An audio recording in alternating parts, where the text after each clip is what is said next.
विद्युत धारा और चुंबकीय क्षेत्र जो चैप्टर है उसका ये सेकंड लास्ट टॉपिक। इसके बाद हम लोग एक टॉपिक और पढ़ेंगे और वो पढ़ेंगे विद्युत मोटर। यहाँ पढ़ रहे हैं तो वो जनरेटर पढ़ेंगे, जनरेटर या जनित्र, जनित्र, ठीक है।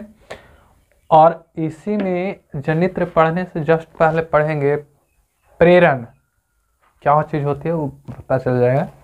लेकिन एक चीज़ याद दिला दूं कि इससे पहले वाली जो क्लास थी उसमें हम ये बात अच्छी तरह से बताए थे कि कोई भी अगर चालक है, कोई भी चालक को यदि आप किसी चुंबकीय क्षेत्र में रख दीजिए तो उस पर लगने वाला बल सबसे महत्तम तब होता है जब वो चालक चुंबकीय क्षेत्र के लंबवत हो। ये बात हम पढ़ाए थे और ये भी बताए थे कि उसमें फ्लेमिंग का वामहस्त नियम था, याद करो, फ्लेमिंग का वामहस्त नियम, फ्लेमिंग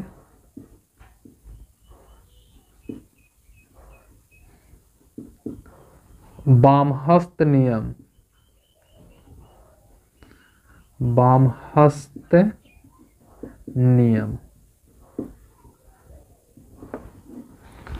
और फ्लेमिंग का जो वामहस्त नियम था उस नियम के अनुसार बताइए तो कि ये तीनों अंगुलियां एक दूसरे के लंबवत होती है और इसमें ये वाला जो अंगुली है मध्यमा, ये आपको विद्युत धारा को सूचित करता है और ये चुंबकीय क्षेत्र को।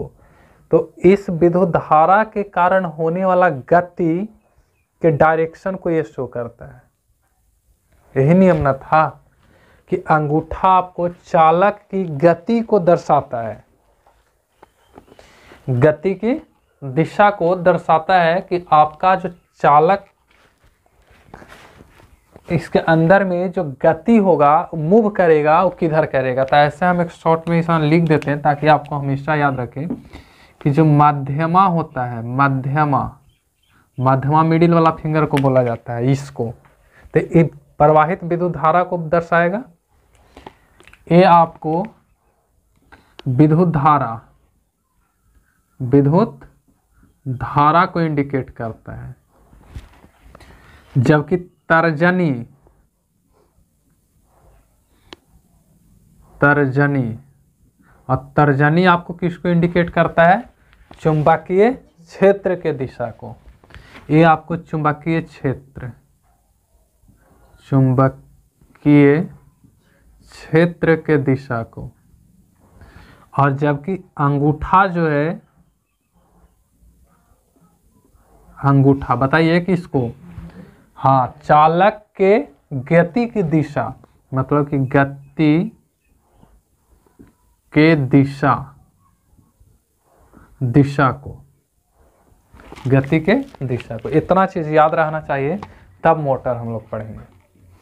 क्योंकि आज का हमारा जो कंसेप्ट है वो फुल्ली मोटर पे, और मोटर उसको कहते हैं जो आपको विद्युत ऊर्जा ले करके उस विद्युत ऊर्जा को चेंज कर देता है किसमें? गति ऊर्जा में, गतिज ऊर्जा में, ठीक है। यानी कि विद्युत से घूमने वाली उपकरण, हम लोग इस मोटर को ऐसे लिख सकते हैं कि विद्युत,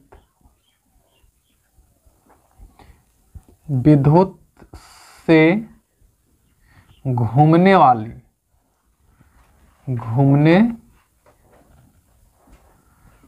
वाली उपकरण।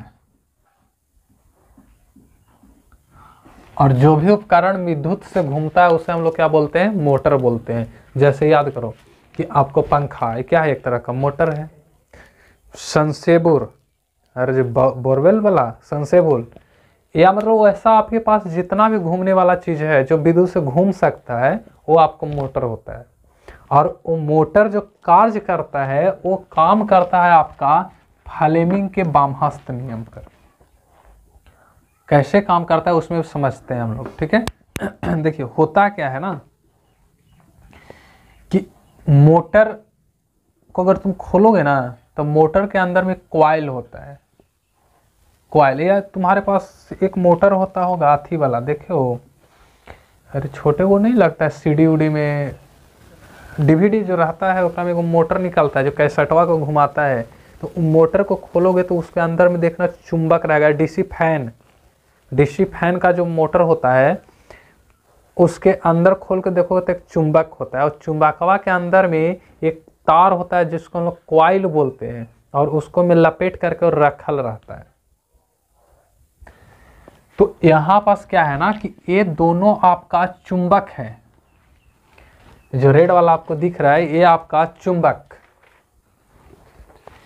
और इस चुंबक की अगर हम बात करें तो आपका एक एन पॉल और एक आपका एस पॉल, अगर इसको हम एन मानते हैं तो ये वाला आपका एस होगा, ठीक है।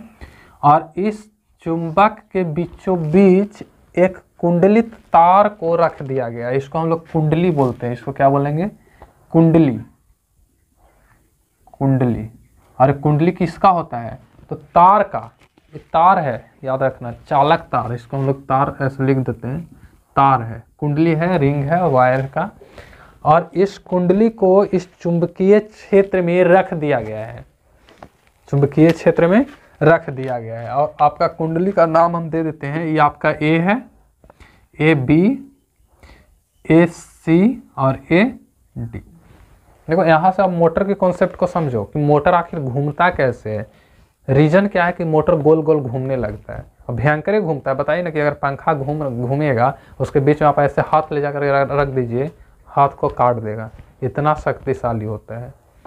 एक से भयंकर शक्तिशाली होता है जो 5 हॉर्स 6 हॉर्स की जो मोटर होती है एचपी वाला, वो वाला और भयंकर होता है। उसको आप रोक नहीं सकते हो हाथ से, आप रोकने जाओगे आपकी हाथ को ही घुमा देगा, कहानी खत्म हो जाएगा। तो वो घूमता कैसे है, नाचता कैसे है, तो उसकी क्रियाविधि यानी कि उसकी सिद्धांत को हम लोग पढ़ने वाले हैं, ठीक है। तो यहाँ पास हमारे पास क्या है कि कोई बैटरी है, और इस बैटरी से हमने जोड़ दिया है इस कुंडली को, तो जाहिर सी बात है कि धारा प्रवाहित होगी इस बैटरी में। इस तरह से धारा हमेशा प्लस से माइनस की ओर चलता है, प्लस से माइनस की ओर। तो अगर यहाँ पास आपका प्लस है तो धारा इस तरह से ऐसे चलेगी। तो अगर धारा की प्रवाह ऐसे हो रही है तो इसका मतलब ये नहीं ना है कि धारा यहाँ से गया यहाँ निकल गया, क्योंकि यहाँ पास जुड़ा हुआ है तार से जुड़ा हुआ एक कुंडली, यहाँ से जुड़ा हुआ है। जैसे हम लोग देखते हैं ना मोटर में, अगर मोटर रियली में सबको ही देखा होगा मोटर, तो मोटर में देखना गौर से, ये मोटर से 1-2 तार निकला हुआ रहता है, और उस तार में हम लोग जैसे यहाँ पास पिन रहता है 5-6 को ऐसे करके छिद्र रहता है, और जो मोटर वाला होता है ना तार, इसी में आन करके कसाल रहता है इसमें, और हम लोग जो बाहर से जो तार इसमें घुसेड़ते हैं, ठीक है, इसमें तो इसमें घुसेड़ते हैं ना, तो यही वाला हिस्सा को यहाँ पास क्या किया गया है कि बनाया गया है। और इस हिस्सा को हम लोग मेन वाला जो तार है इसको यहाँ से जोड़ते हैं, और यहाँ पास एक लगा हुआ रहता है रिंग टाइप के गोल बैरिंग समझ में आ रहा है? अरे इसको बैरिंग गोल, इसको हम लोग ऐसे विभक्त वलय बोला जाता है, 2 गो लगा रहता है। इसको अगर हम चाहें तो हम लोग विभक्त वलय बोल सकते हैं। ये जो हिस्सा है ना, ये 2 गो रहता है, ऐसे रहता है गोल से ऐसे, और कोई इधर से रहेगा ऐसे, इस तरह से। तो यहाँ पर जो लगा हुआ ये रेड वाला ऐसे दिख रहा है ना, इसको हम लोग बोलते हैं विभक्त वलय,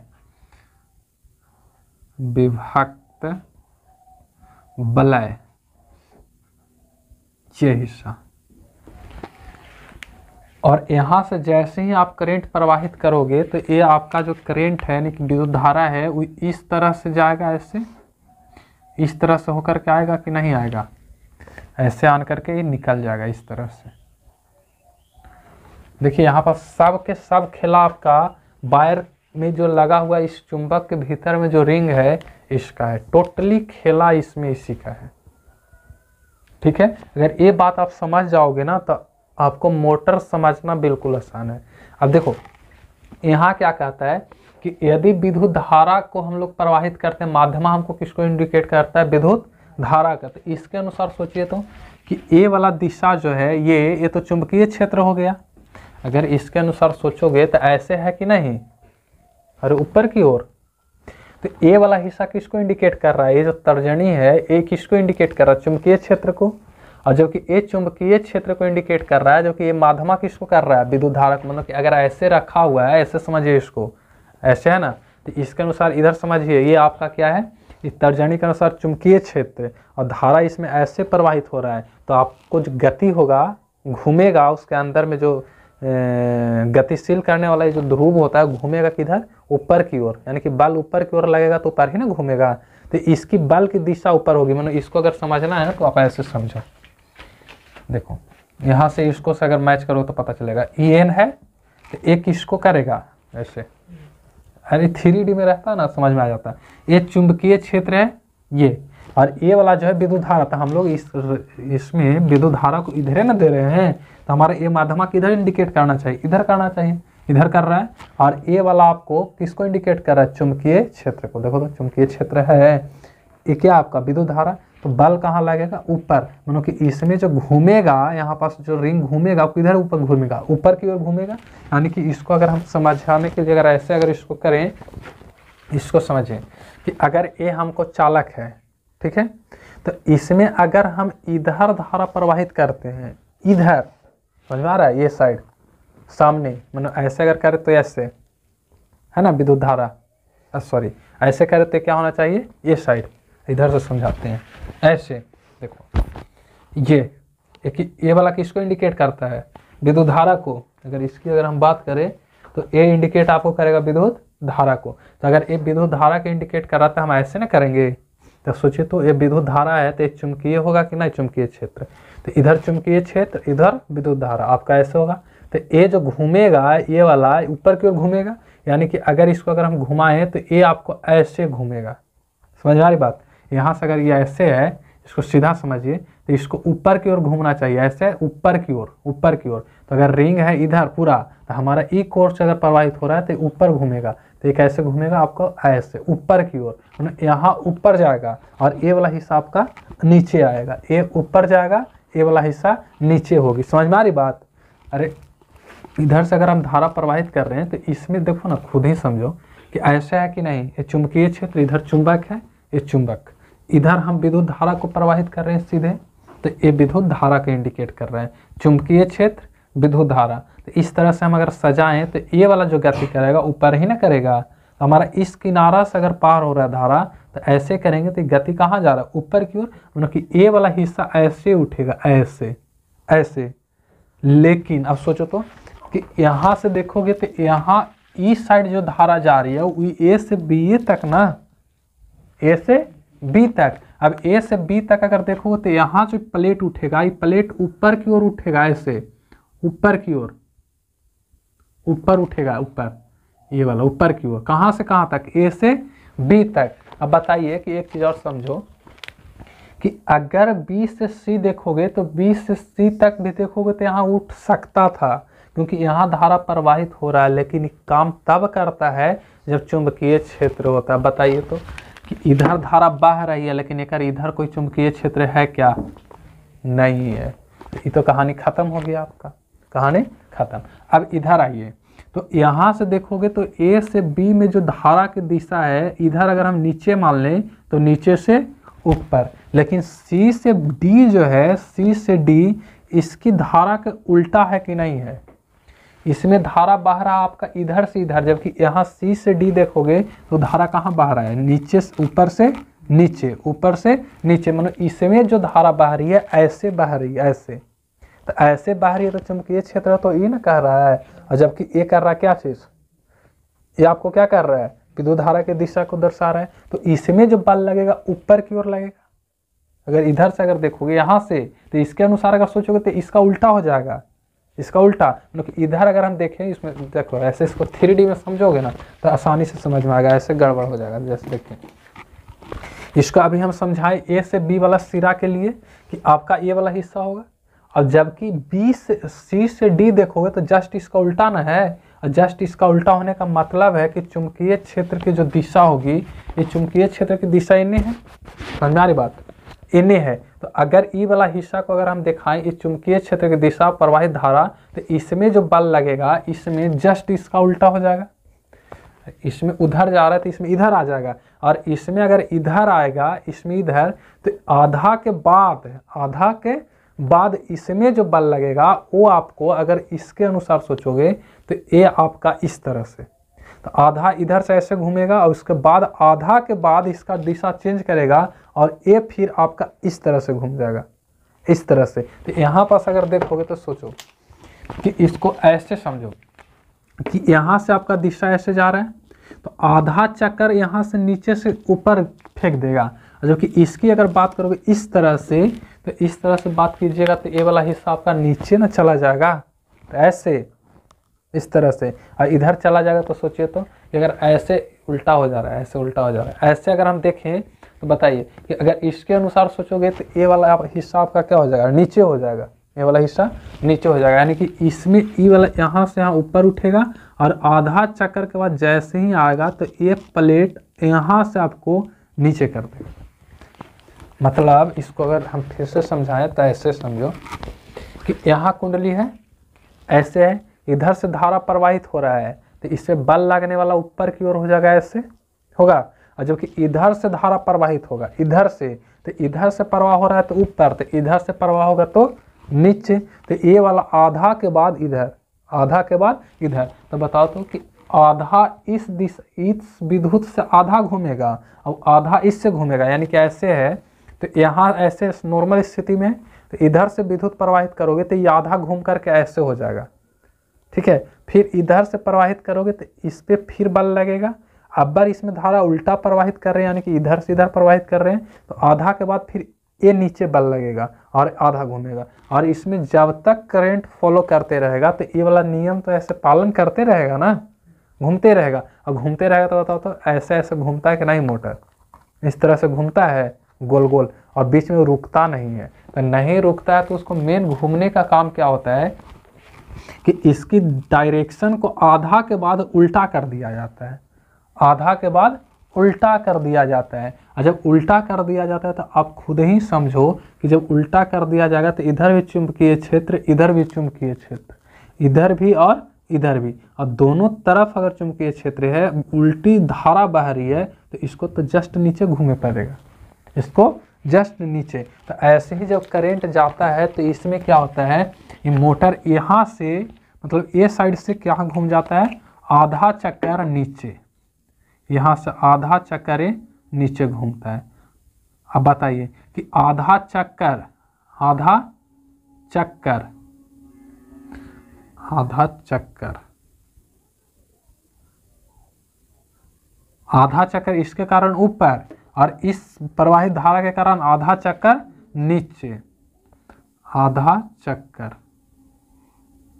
नीचे। अब बताइए कि आधा चक्कर इधर से आधा चक्कर इधर से, तो पूरा एक चक्कर तो घूम ही ना गया, पूरा एक चक्कर घूम गया। तो यहाँ पास देखोगे तो इसको पर बल लगेगा, तो और इसके कारण अभी कुंडली नहीं घूमता है, कुंडली में तो धारा प्रवाहित हो रहा है, इसके कुंडली में लगा रहता है ये ध्रुव, इसको हम लोग बोलते हैं धुरा, अपना लैंग्वेज इसको क्या बोल देते हैं, धुरा, धुरा, धुरी, ठीक है। इसको हम लोग धुरी बोलते हैं, इसको क्या बोलेंगे, धुरी।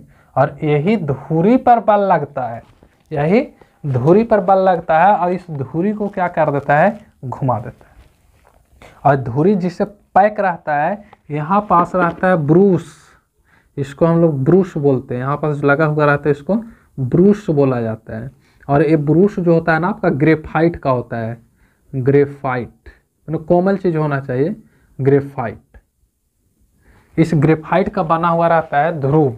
और इस तरह से हम लोग इस मोटर को बनाते हैं, इस मोटर को इस सिद्धांत पे हम लोग बना देते हैं। तो यहाँ से अगर हम लिखना चाहें तो याद करो कि ऐसा अगर हम लिखें कि मोटर घूमता का है, तो यहाँ पर लिख सकते हैं कि ए से बी, ए से बी, ए बी, ए से बी में धारा प्रवाहित होने से आधा चक्कर ऊपर, 1/2 में समझ जाओगे, आधा चक्कर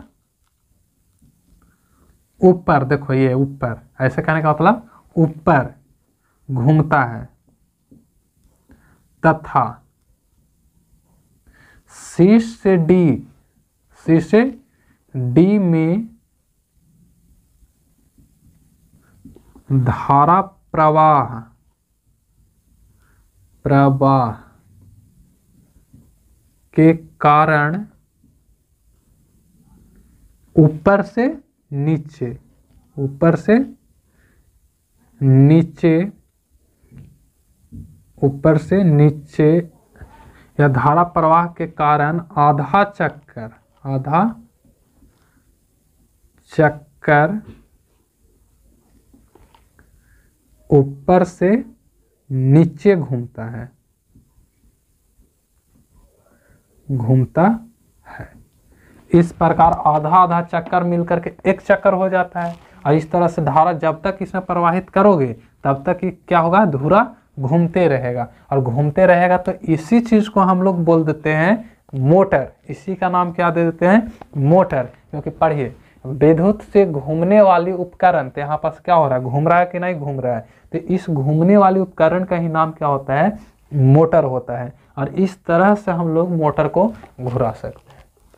अब सोचिए यहाँ पास देखो हो क्या रहा है कि यहाँ पास हमने चुंबकीय क्षेत्र की दिशा को फिक्स कर दिया है, नहीं, चुंबकीय क्षेत्र की दिशा को फिक्स कर दिया है, बल्कि हम लोग क्या कर रहे हैं कि मोटर को जो कॉइल है, अरे ये सॉरी, मोटर में जो दिशा है, धारा का जो दिशा है उसको हम लोग परिवर्तन कर रहे हैं। नहीं, यहाँ पर चुंबकीय क्षेत्र में कोई परिवर्तन नहीं हो रहा है। और जबकि इसमें हम क्या कर रहे हैं, चुंबकीय क्षेत्र परिवर्तन नहीं कर रहे हैं, और जबकि इसमें तार के में जो करंट प्रवाहित हो रही है उसकी दिशा को हम लोग परिवर्तित कर रहे हैं, उसकी दिशा को हम लोग परिवर्तित कर रहे हैं। तो मोटर जो है ना वो आपको काम करता है, मोटर घूमने का जो काम करता है वो किस पे करता है, तो फ्लेमिंग के वामहस्त नियम के अनुसार घूमता है। अगर कोई पूछ दे कि मोटर किस नियम के अनुसार घूमता है, तो फ्लेमिंग के वामहस्त नियम के अनुसार मोटर घूमता है। और वामहस्त नियम क्या है तो आपको अच्छी तरह से पता है, ठीक है। और जस्ट इसका उल्टा, जस्ट इसका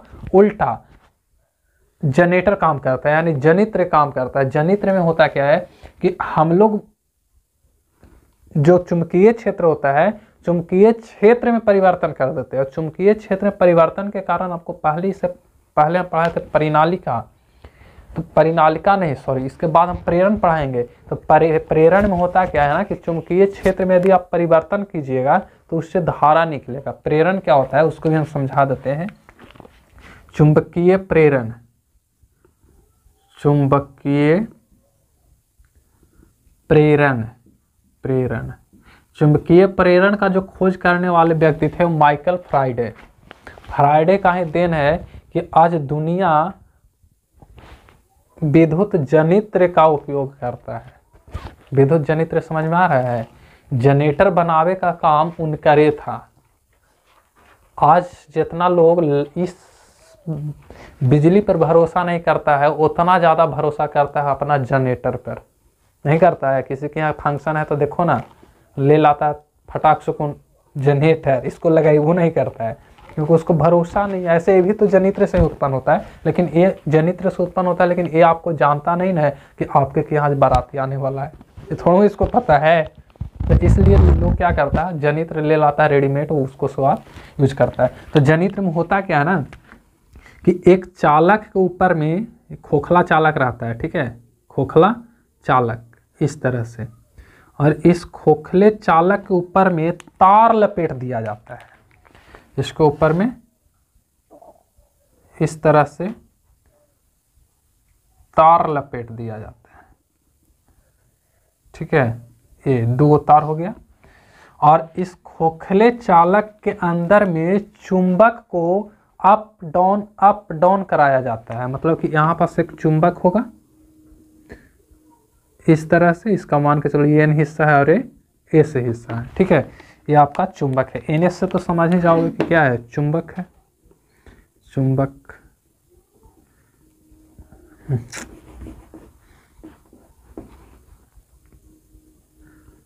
चुंबक, ठीक है। और ये आपका खोखला चालक है, इसके अगर हम नाम दूं तो क्या है आपका खोखला चालक। और जैसे ही इस खोखले चालक में इस चुंबक को प्रवाहित करते हैं तो देखते क्या है कि इससे विद्युत धारा मिलता है, इससे विद्युत धारा मिलता है। तो इन्होंने और अप डाउन कराया अच्छी तरह से। तो अप डाउन कराते हैं तो देखते हैं कि जितना बार इसको हम चेंज करते हैं, मतलब चुंबक को अंदर घुसेड़ते हैं, बाहर करते हैं, अंदर घुसेड़ते हैं, बाहर करते हैं, उतना ही बार इससे धारा का मान क्या होता है, कम बेसी होता है, मतलब कि धारा इससे निकलता है। तो इन्होंने क्या निष्कर्ष निकाला कि यदि किसी खोखले चालक में चुंबकीय क्षेत्र के मान में परिवर्तन कर दिया जाए तो उससे विद्युत धारा निकल सकती है।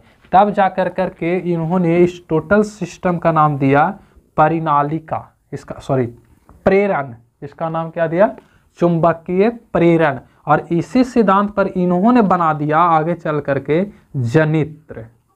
जनित्र। हम लोग पढ़ेंगे अगला वीडियो, अगला जो क्लास होगी ना, जनित्र का ही होगा। जनित्र जस्ट इसका उल्टा होता है। इसमें हम लोग चुंबकीय क्षेत्र में परिवर्तन नहीं किए हैं, जबकि जनित्र में क्या करेंगे, चुंबकीय क्षेत्र में परिवर्तन कर देंगे। और इस तरह से चुंबकीय प्रेरण काम करता है। और इसका खोजने वाला व्यक्ति कौन थे, माइकल फ्राइडे। माइकल फ्राइडे का ही देन है, याद रखना, माइकल फ्राइडे। Michael Faraday,